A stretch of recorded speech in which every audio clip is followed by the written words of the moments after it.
Now, as the ark of the Lord came into the city of David, Michal, Saul's daughter, looked through the window and saw David leaping and whirling before the Lord, and she despised him in her heart. Then David returned to bless his household. And Michal, the daughter of Saul, came out to meet David and said, "How glorious was the king of Israel today, uncovering himself today in the eyes of the maids of his servants. And one of the base of follows shamelessly uncovers himself." So David said to Michal, "It was before the Lord who chose me instead of your father and all his house to appoint a ruler over the people of the Lord, over Israel. Therefore, I will play music before the Lord, and I will be even more undignified than this, and will be humble in my own sight. But as for the maidservants of whom you have spoken, by them I will be held in honor." Therefore Michal, the daughter of Saul, had no children to the day of her death. Amen.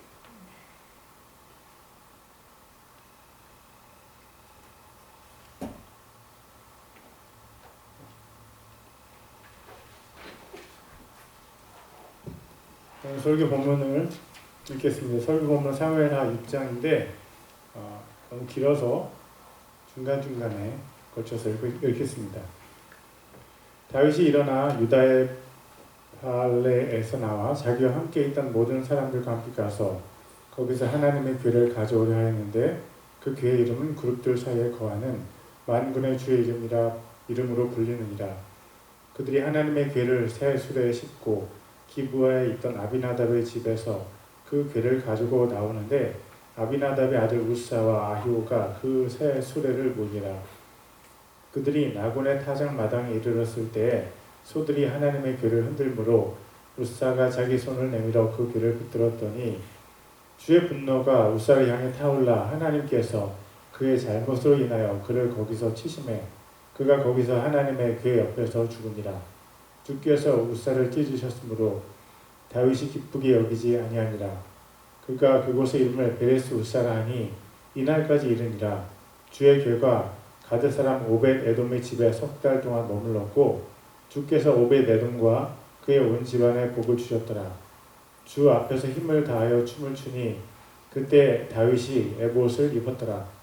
주의 궤가 다윗의 도시로 들어올 때에 사울의 딸 미갈이 창으로 내다보다가 다윗 왕이 주 앞에서 뛰며 춤추는 것을 보고 마음속으로 그를 업신 여겼더라. 그 뒤에 다윗이 자기 집안 사람들을 축복하러 돌아올 때에 사울의 딸 미갈이 나와 다윗을 맞으며 이르되 오늘 이스라엘 왕이 어찌나 영화로우시던지 오늘 자기 신하들의 계집종들 눈에 몸을 드러내시되 마치 하잘것없는 자들 가운데 하나가 염치 없이 몸을 드러내는 것처럼 드러내셨도다 하매 다윗이 미갈에게 이르되 그것은 주 앞에서 한 것이라. 그분께서 내 아버지와 그의 온 집 앞에서 나를 택하시고 나를 주의 백성 이스라엘을 다스릴 치리자로 세우셨으니 그러므로 내가 주 앞에서 놀리라. 또한 내가 이보다 더 낮아져서 나 스스로 보기에 선하게 될지라도 내가 말한 계집종들에게서는 그들에게서는 내가 존경을 받으리라 하니라. 그러므로 사울의 딸 미갈이 죽는 날까지 자식이 없었더라. 아멘. 네, 오늘 저는 하나님의 복을 받은 가정이라는 제목으로 하나님의 말씀을 나누겠습니다. 사무엘하 6장에는 하나님의 궤를 중심으로 세 가정의 모습이 대비되고 있습니다. 하나님의 궤를 대하는 세 가정의 모습을 통해 우리의 가정이 어떻게 하면 하나님의 복을 누릴 수 있는지를 살펴보기 원합니다. 먼저 하나님의 궤가 무엇인지 알아보겠습니다. 하나님의 궤는 이스라엘 백성이 이집트를 탈출한 뒤에 하나님께서 모세에게 만들라고 지시하신 직육면체의 상자입니다. 그 상자 안에는 만나를 담은 항아리 1개, 아론의 싹이 난 지팡이 그리고 십계명을 새긴 돌판이 있습니다. 그 상자는 나무로 만든 후에 금으로 그 표면을 덮었습니다. 그 상자의 밑면에는 금을 쳐서 만든 두 천사의 모양이 있고 윗면의 네 귀퉁이에는 네 개의 뿔이 있습니다. 그리고 그 상자는 긴 채 두 개를 고리에 끼워 놓아서 이동할 때는 레위인들이 어깨에 메고 이동했습니다. 하나님의 궤는 성막 안에서도 가장 거룩한 지성소에 보관했습니다. 지성소는 아무나 들어갈 수 없고 1년에 단 한 번 대제사장만 들어갈 수 있었습니다. 대제사장도 하나님의 궤를 보면 죽을 수 있기 때문에 대제사장의 옷의 밑단에 방울들이 달려 있습니다. 또 대제사장이 죽는 것을 방지하기 위해서 지성소에 들어가기 전에 자신의 죄와 이스라엘의 죄를 위해서 제사를 드리고 그 제물의 피를 가지고 지성소로 들어갔습니다. 제사를 드렸더라도 제사장이 하나님의 궤를 보면 죽을 수 있기 때문에 지성소 안에 연기를 피워서 하나님의 궤를 직접 보지 못하게 했습니다. 이스라엘 민족이 아라비아 반도에서 40년을 지내고 가나안 땅에 들어올 때 하나님의 궤는 그들의 가장 앞쪽에서 길을 인도했습니다. 이스라엘 민족이 가나안 땅에 정착했을 때 그들은 하나님의 궤와 성막을 실로라고 하는 동네에 두었고 그곳에서 하나님께 제사를 드렸습니다. 전쟁 중에 하나님의 궤를 빼앗겼다가 하나님께서 일하셔서 하나님의 궤가 다시 이스라엘로 돌아왔고 아비나답이라는 사람의 집에 있게 되었습니다. 이스라엘의 초대왕 사울은요, 변방에 있는 아비나답의 집에 변방에 있는 하나님의 궤를 다시 옮겨오는 일에 관심이 없었습니다. 그러나 하나님을 무척 사랑한 다윗은 하나님의 궤를 자신이 있는 시온성으로 옮겨오는 일에 열심을 냈습니다. 그 장면이 오늘 보고 있는 사무엘하 6장에 잘 적혀 있습니다. 하나님의 궤가 중요한가요? 중요하다면 왜 중요할까요? 하나님의 궤는요, 하나님께서 이스라엘에게 말씀하시는 통로입니다. 또 이스라엘이 하나님께 죄의 용서를 구하는 통로입니다. 요한복음 14장 6절을 제가 읽겠습니다. 예수님께서 그에게 이르시되 내가 곧 길이요 진리요 생명이니 나를 통하지 않고는 아무도 아버지께로 오지 못하느니라. 하나님의 궤는 예수님입니다. 하나님께서 이스라엘과 함께 계실 때 이스라엘은 하나님을 닮아서 거룩해졌고 감히 이스라엘에 맞설 나라가 없었습니다. 종살이 하던 이스라엘 민족과 함께 하신 하나님 때문에 이집트는 멸망을 당할 위기에 처했습니다. 바다가 이스라엘을 가로막아도 그들과 함께 하신 하나님께서 바다를 밑바닥까지 가르셨습니다. 범람하는 요단강이 이스라엘을 막아도 하나님의 궤를 맨 레위인들이 그들의 발이 요단강에 들어서자마자 요단강에 끊겨서 내려오던 강물이 위로 첩첩이 쌓였습니다. 튼튼한 여리고성은 하나님의 궤가 7일간 그 주위를 돌자 이스라엘 백성의 함성 소리에 와르르 무너졌습니다. 하나님의 궤는 이스라엘과 함께 하시는 하나님을 상징합니다. 하나님의 궤가 이스라엘과 함께 있었다는 것은 하나님께서 그들과 함께 계셨다는 것입니다. 이 말은 마태복음 1장 23절을 우리에게 떠올려 줍니다. 보라, 처녀가 아이를 베어 아들을 낳을 것이요 그들이 그의 이름을 임마누엘이라 하리라 하셨으니 이것을 번역하면 우리와 함께 계시는 하나님이라는 뜻이라. 우리와 함께 하시는 하나님께서 바로 예수님이십니다. 하나님의 괴를 통해서 이스라엘과 함께 하셨던 하나님이 바로 예수님이십니다. 하나님의 괴 윗면에 두 천사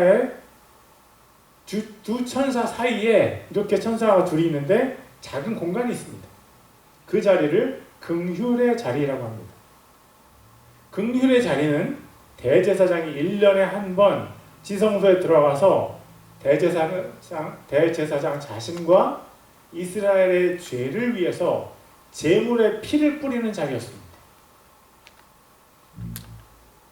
하나님의 궤 위에 뿌려진 짐승의 피는 예수님의 피를 상징합니다.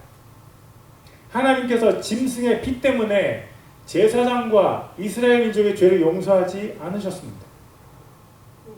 하나님께서 예수님의 피 때문에 그들의 죄를 용서하십니다. 그러므로 하나님의 궤 위에 긍휼의 자리에 뿌려진 짐승의 피의 원형은 그리스도 예수님의 피입니다. 하나님께서 보실 때 하나님의 궤는 독생자 예수님의 희생이고 하나님의 궤는 하나님과 우리 사이를 화해하게 하신 중보자 예수님이십니다. 하나님의 궤는 예수님이십니다. 하나님의 궤를 다윗 성인 시온성으로 옮기는 것은 다윗이 예수님과 함께 살겠다라는 결심입니다. 사무엘하 6장 1절과 2절입니다.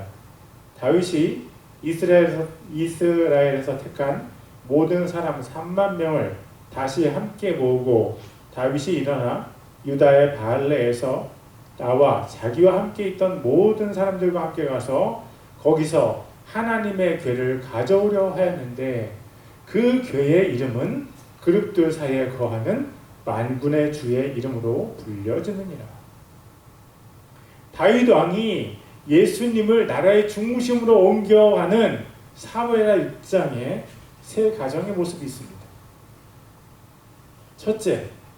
첫째는요, 첫째 가정, 내 방식의 신앙을 가진 기브아에 있는 아비나답의 가정을 통해서 확인할 수 있습니다. 사무엘하 6장 3절입니다. 그들이 하나님의 궤를 새 수레에 싣고 기브아에 있던 아비나답의 집에서 그 궤를 가지고 나오는데 아비나답의 아들 우사와 아히오가 그 새 수레를 모니라. 하나님의 궤는 아비나답의 집에 약 70년간 있었습니다. 하나님의 궤가 아비나답의 것은 아니지만 그들이 70년간 하나님의 궤를 지키다 보니 그들에게 하나님의 궤에 대한 권력이 생겨났습니다. 이스라엘의 대제사장이 분명히 있었을 것이고 레위인들도 많았을 것입니다. 그런데 그들 다 제쳐놓고 레위인인지도 확인할 수 없는 성경에 아비나답의 두 아들이 하나님의 궤를 주도적으로 옮기고 있습니다. 이스라엘의 왕 다윗도 터치할 수 없는 하나님의 궤에 대한 권력이 70년에 걸쳐서 그들에게 생긴 것입니다. 오랜 시간이 만들어준 시간 권력이 본질적인 권력인 다윗을 하나님의 궤에서 떨어뜨려 놓았습니다. 그런데 뭔가 또 이상합니다. 하나님의 궤는요, 긴 채에 끼어서 레위인들이 그 채를 어깨에 메고 옮겨야만 하는데 아비나답의 아들들은 하나님의 궤를 수레에 씌웠습니다. 수레는 이방신을 옮길 때 주로 사용하던 운송수단이었습니다. 그들은 하나님을 우상을 섬기듯이 섬기고 있었다는 것을 알 수 있는 부분입니다. 그들에게 하나님의 말씀이 중요하지 않았습니다. 자기 방식대로 성심성의껏 섬긴다는 것이 중요했습니다. 그들이 자기 방식대로 섬기는 것을 보여주는 대목이 또 하나 있습니다. 사무엘하 6장 6절과 7절입니다. 그들이 나곤의 타작 마당에 이르렀을 때 소들이 하나님의 궤를 흔들므로 우사가 자기 손을 내밀어 그 궤를 붙들었더니 주의 분노가 우사를 향해 타올라 하나님께서 그의 잘못으로 인하여 그를 거기서 치심해 그가 거기서 하나님의 그의 옆에서 죽으니라. 타작 마당 앞쪽에 곡식들이 떨어져 있어서 소가 흥분했을까요? 소들이 흥분하니까 하나님의 궤가 흔들렸고 우사가 하나님의 궤를 손으로 붙들었습니다. 형제자매 여러분, 하나님의 궤를 손으로 붙들면 될까요? 안 될까요? 불이 시뻘겋게 달아온 쇠덩이를 만지면 될까요? 안 될까요? 번개가 무섭도록 치는 바로 그곳에서 쇠막대기를 이렇게 들고 서 있으면 될까요? 안 될까요? 안 됩니다. 쓰나미가 무섭게 몰려오는데 수영을 한다고 뛰어들면 될까요? 안 될까요? 안 됩니다. 하나님께서는요, 하나님의 궤를 만지도록 허락하신 적이 없습니다. 하나님께서 100% 거룩하시기 때문에 죄에 빠진 사람이 하나님의 궤를 보기만 해도 그는 죽을 수밖에 없습니다. 언약궤를 만진 것은 하나님의 법을 무시하는 것입니다. 70년 동안 하나님을 섬겼어도 하나님의 법을 무시하고 자기 방식대로 하나님을 섬긴 사람은요, 하나님의 진노를 직면할 수 있습니다. 아비나답의 가족들이 얼마나 실망하고 얼마나 하나님을 원망했을까요? 이 시대에도 아비나답의 가정과 비슷한 가정들, 내 방식의 신앙을 가진 가정들이 많이 있습니다. 예수님을 믿는다고 말을 하지만 성경대로 믿지 않고 자기 방식대로, 자기 감정대로, 자기 방법대로 하는 사람들이 많이 있습니다. 예수님을 믿는 신앙에서 오랫동안보다 하나님의 뜻이 더 중요합니다. 바울은 자신의 부활에 대한 소망에 대해서 이렇게 이야기합니다. 빌립보서 3장 13절과 14절입니다.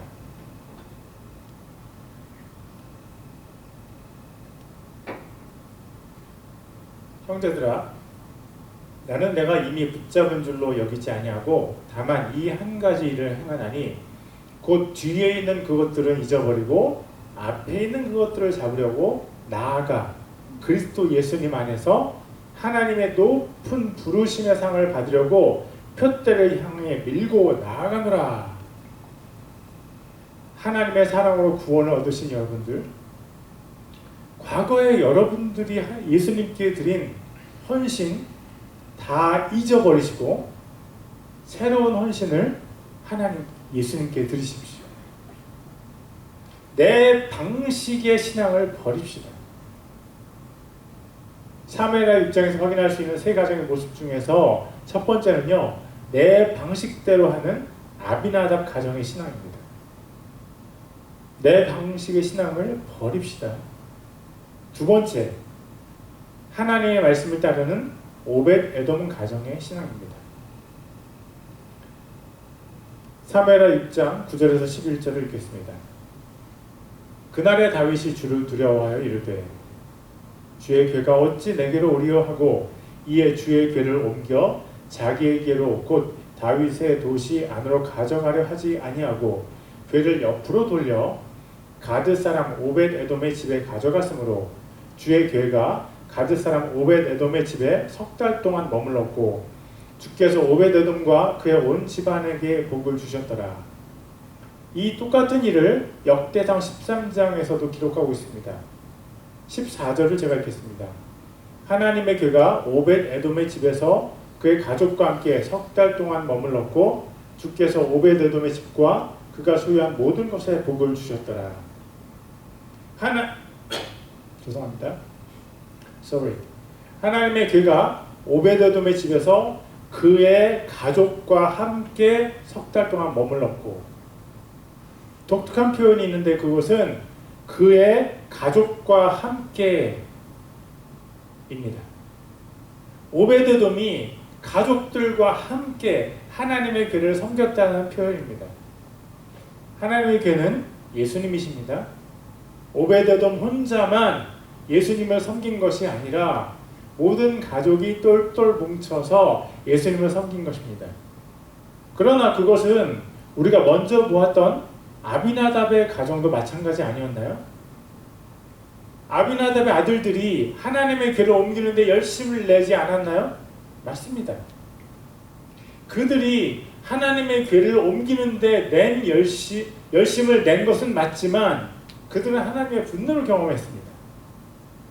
하나님께서 그들의 열심을 기뻐하지 않으셨고 그들의 예배를 받지 않으셨습니다. 70년 동안이나 예수님을 섬긴 그들은 하나님의 분노를 경험했는데 단 석 달을 섬긴 오베데돔의 가정은 하나님의 복을 받았습니다. 하나님께서 편애를 하신 것이 아닙니다. 하나님은 70년을 섬긴 아비나답이나 석 달을 섬긴 오벳에돔이나 모두 똑같이 사랑하십니다. 그러나 그들의 차이는 하나님이 아닙니다.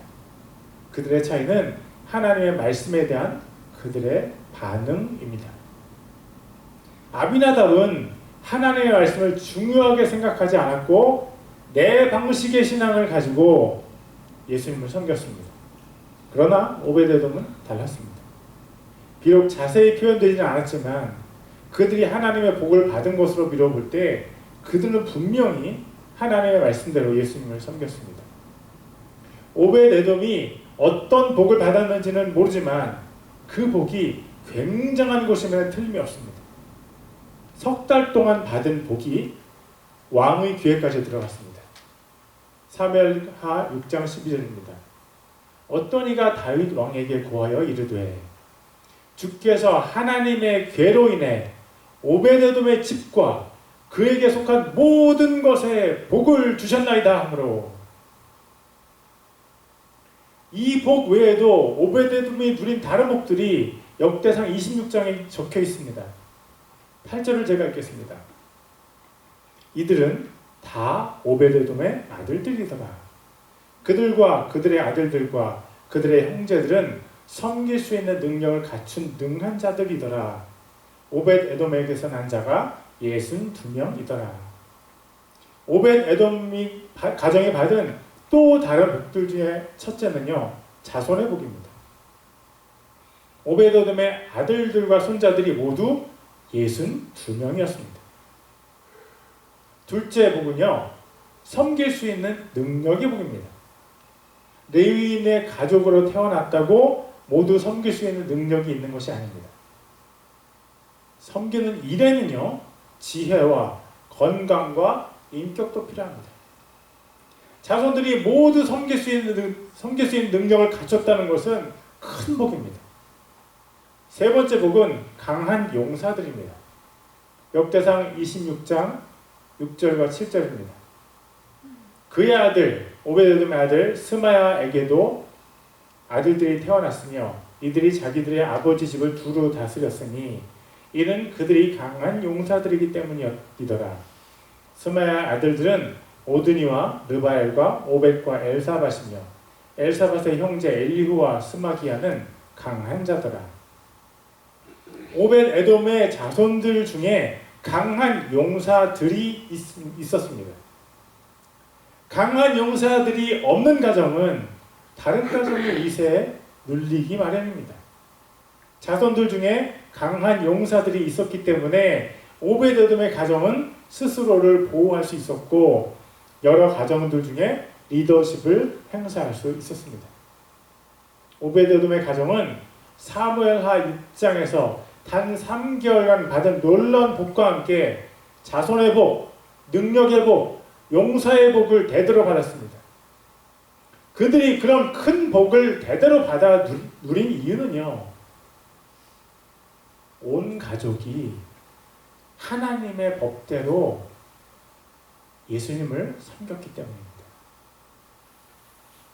예수님을 사랑할 때 열심보다 더 중요한 것은 방식입니다. 내 방식을 버리고 하나님의 방식으로 예수님을 섬기는 사람들은 하나님의 복을 받습니다. 사무엘하 6장에서 확인할 수 있는 세 가정의 모습 중 첫째는 내 방식대로 하는 아비나답 가정의 신앙입니다. 내 방식을 버립시다.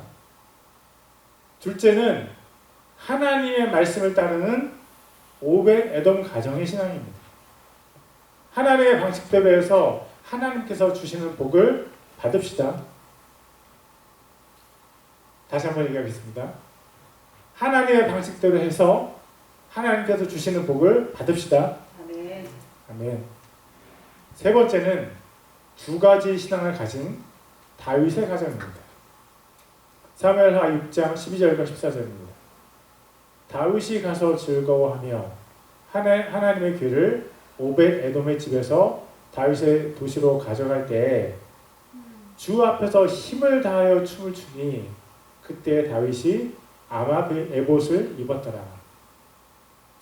예수님을 사랑하는 데 있어서 다윗을 능가할 사람이 또 있을까요? 왕인 다윗은 자신의 화려한 왕복을 벗고 제사장들이 입는 에봇을 입었습니다.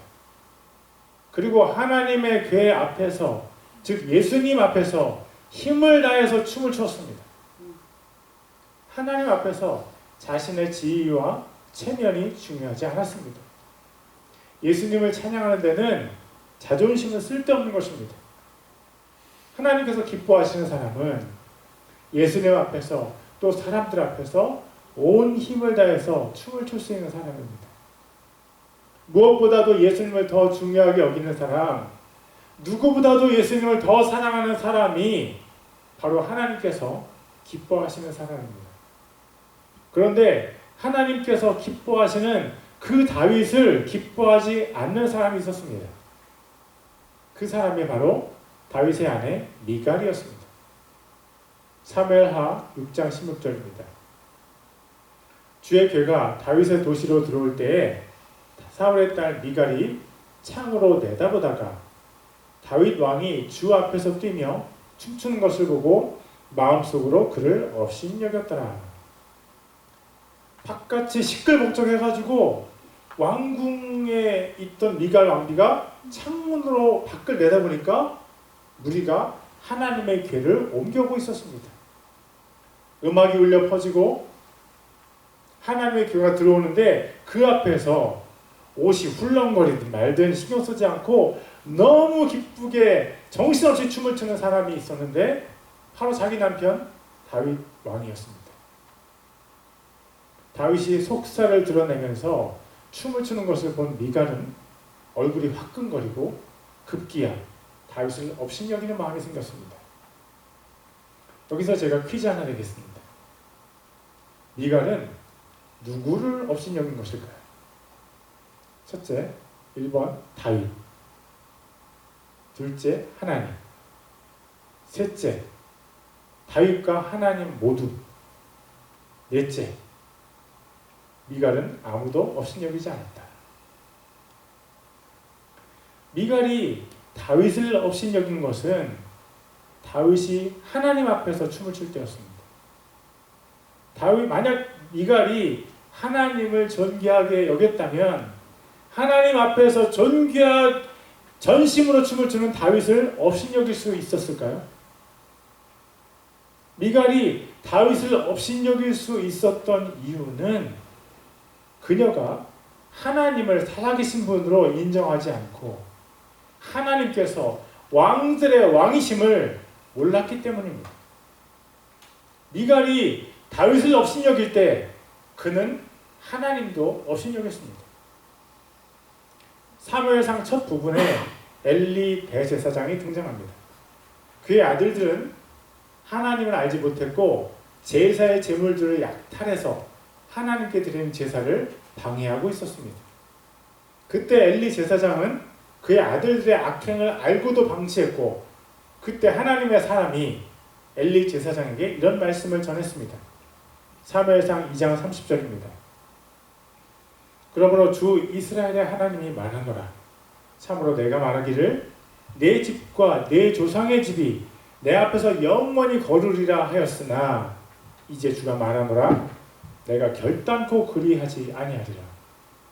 나를 존중히 여기는 자를 내가 존중히 여기고 나를 멸시하는 자를 소홀히 여기리라. 나를 존중히 여기는 자를 내가 존중히 여기고 나를 멸시하는 자를 소홀히 여기리라. 미갈은 하나님을 멸시했습니다. 그러자 하나님께서 미갈에게 이렇게 갚으셨습니다. 사무엘하 6장 23절입니다. 그러므로 사울의 딸 미갈